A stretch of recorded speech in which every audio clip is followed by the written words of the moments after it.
Hey, what's going on? Evident Carell here, and in the next video you'll see my process improvising, trying to create these two sounds.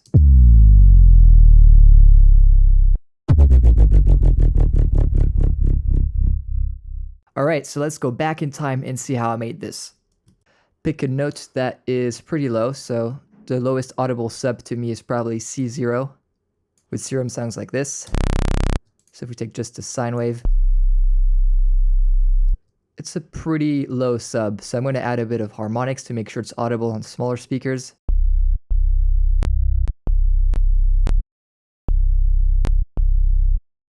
You can see it on the EQ over here.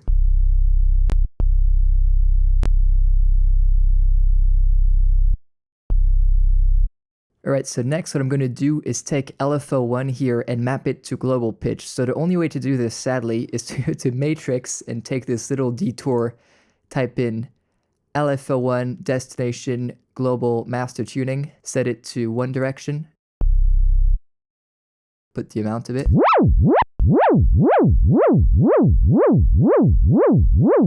So then envelope-wise, we're going to create a descending pitch like this, set it to trigger. Find a point that feels right. It should feel badass, you shouldn't start too high. Cool, I'm happy with this. I'm going to create a bit of attack at the beginning, so I'm going to draw another point. This.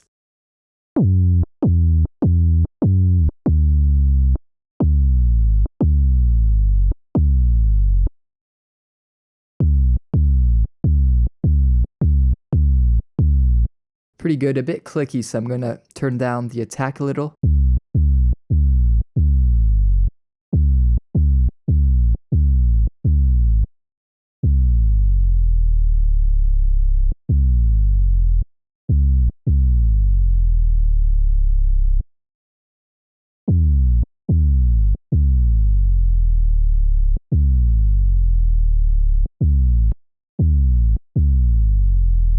Alright, I'm pretty happy with this. I'm going to go into the effects page, add a bit of processing, maybe some distortion. A bit digital sounding. Let's try some compression instead.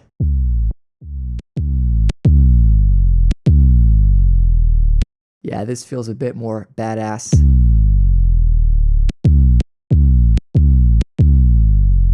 Even though there's some interesting artifacts happening.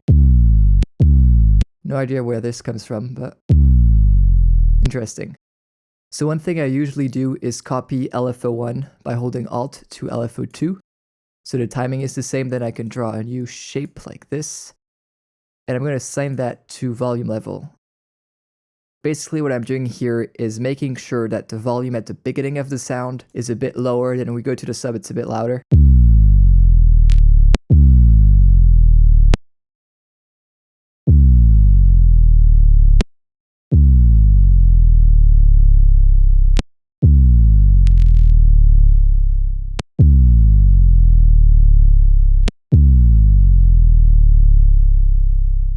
Alright, pretty solid. Now let's go back to the filter and clean up the sound a little. Drag LFO3 to cutoff filter.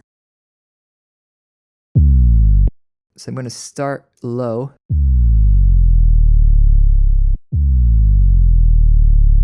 And open up the sound. Now I don't want to lose my kick either, so I need to create room for that by doing this.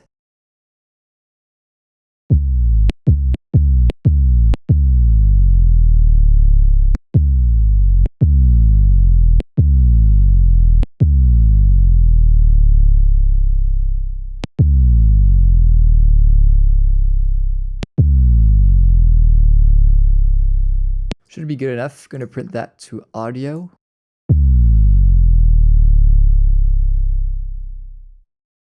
Okay, I'm going to EQ this a little.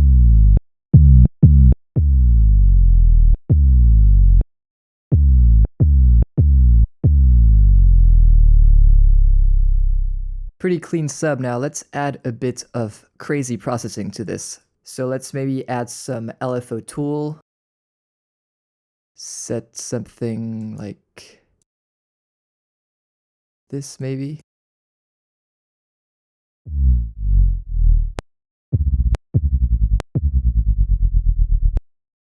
Interesting helicopter sound. Turn the rate down a little. I'm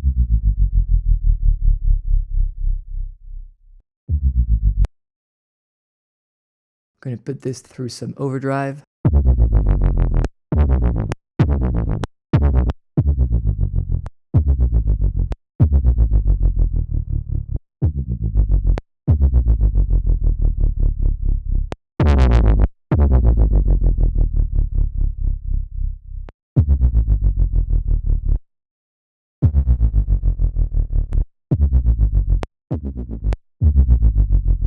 Alright, gonna add some OTT.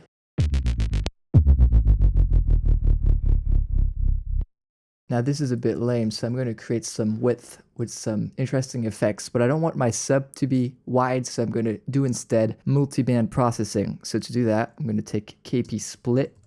What this chain does is that it separates my audio into 3 bands, low, mid, and top. Now this mid layer is a bit gross, so I'm going to try to make it a bit better with some inventive processing, maybe some chorus.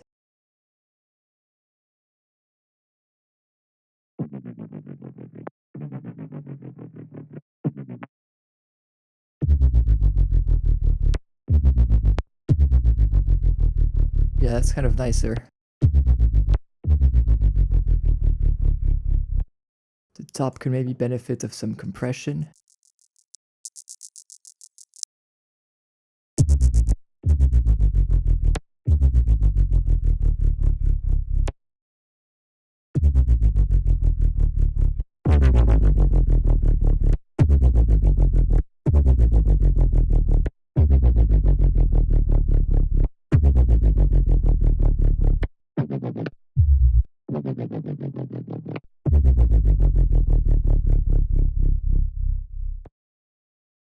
Excellent. Going to bounce that to audio.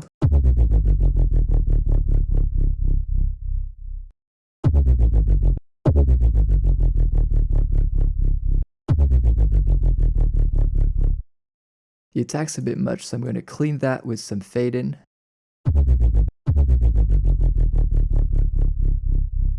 Push this into a limiter.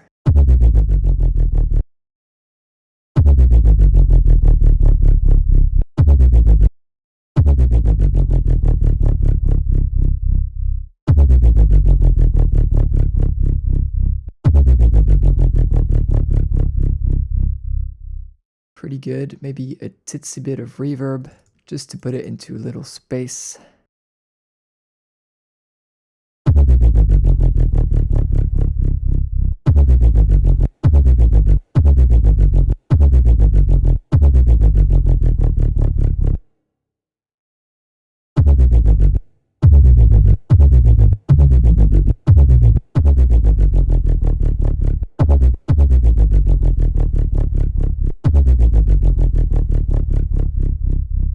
Alright, so that's about it. We have this sci-fi downer.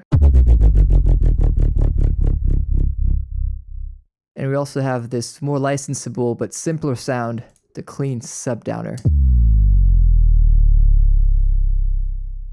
So hopefully you learned a few things here. I think most importantly we used some harmonics on a sine wave to create some audible frequencies on smaller speakers when the sub goes really low. We added a bit of multiband compression to bring up some higher frequencies. We did a bit of careful LFO automation for volume, pitch, filtering. And lastly, we did a bit of multiband processing and applied chorus only on the mid frequency to widen up a sound, but not mess up with the low end.